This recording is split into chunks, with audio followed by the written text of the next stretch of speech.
Corona virus के प्रतिदिन आने वाले मामलों में गिरावट देखी जा रही है। भारत में पिछले 24 घंटों में कोरोना वायरस संक्रमण के सिर्फ 38,310 नए मामले सामने आए हैं और इस दौरान 490 लोगों की मौत हुई है। भारत में अब तक 76,03,121 कोरोना वायरस से लोग ठीक हो चुके हैं।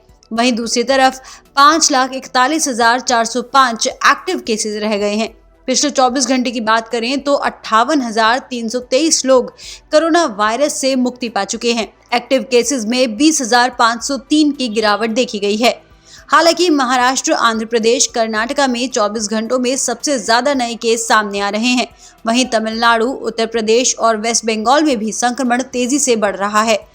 बावजूद इसके भारत में रिकवरी रेट 91.96% पहुंच गया है। भारत में कोरोना वायरस का कुल आंकड़ा 82,67,623 पहुंच चुका है और अब तक 1,23,097 लोग कोरोना वायरस से अपनी जान गंवा चुके हैं। आईसीएमआर के अनुसार पिछले 24 घंटों में 10 लाख से ज्यादा कोरोना वायरस के सैंपल टेस्ट किए गए थे और अब भारत में कोरोना वायरस के कुल 11 करोड़ से अधिक सैंपल टेस्ट किए जा चुके हैं।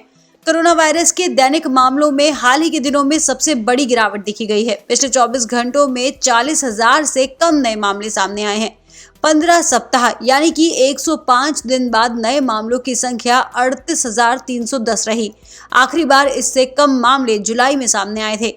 22 जुलाई को कोरोना के नए मामलों की संख्या 37,724 थी। लेकिन दूसरी तरफ राष्ट्रीय राजधानी में 24 घंटे में 4,001 लोग कोरोना वायरस से संक्रमित हुए हैं और 42 लोगों की मौत हुई है।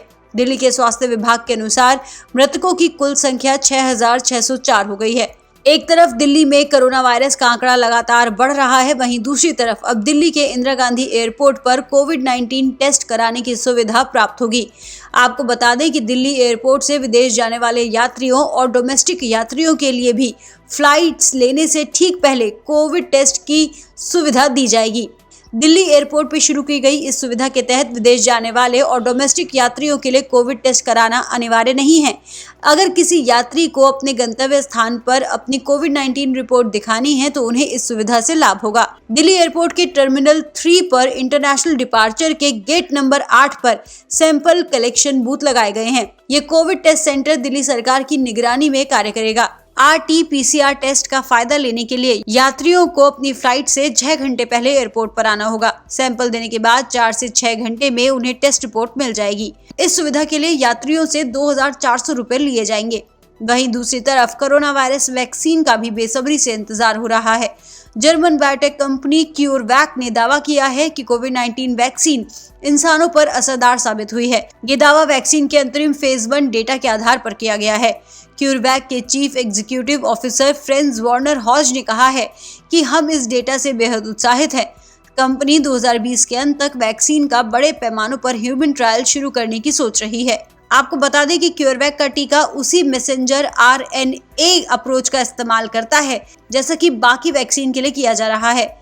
अमेरिकी कंपनी मॉडर्ना का टीका भी mRNA बेस्ड है। इसके अलावा फाइजर और जर्मन पार्टनर बायोएनटेक की वैक्सीन भी इसी अप्रोच पर आधारित है। वहीं दूसरी तरफ भारत में कैडिला हेल्थकेयर के अनुसार जायडस कैडिला का 1,000 वॉलंटियर पर फेज 2 ट्रायल सफल रहा है। ज़ाइकोव-डी इसी महीने DCGI को डेटा उपलब्ध कराएगा। दुनिया में कोरोना वायरस का आंकड़ा 4 करोड़ से अधिक हो गया है और अब तक 12 लाख से ज्यादा लोगों की मौत हो चुकी है।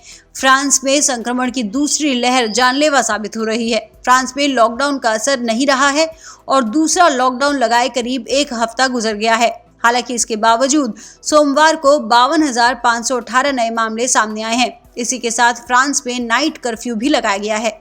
आपको बता दें कि आने वाली सर्दियों का मौसम देखते हुए शासन प्रशासन आपसे सोशल डिस्टेंसिंग बनाए रखने, मुंह पर मास्क लगाने और हाथ धोते रहने की अपील करता है ताकि कोविड-19 संक्रमण कम से कम फैले।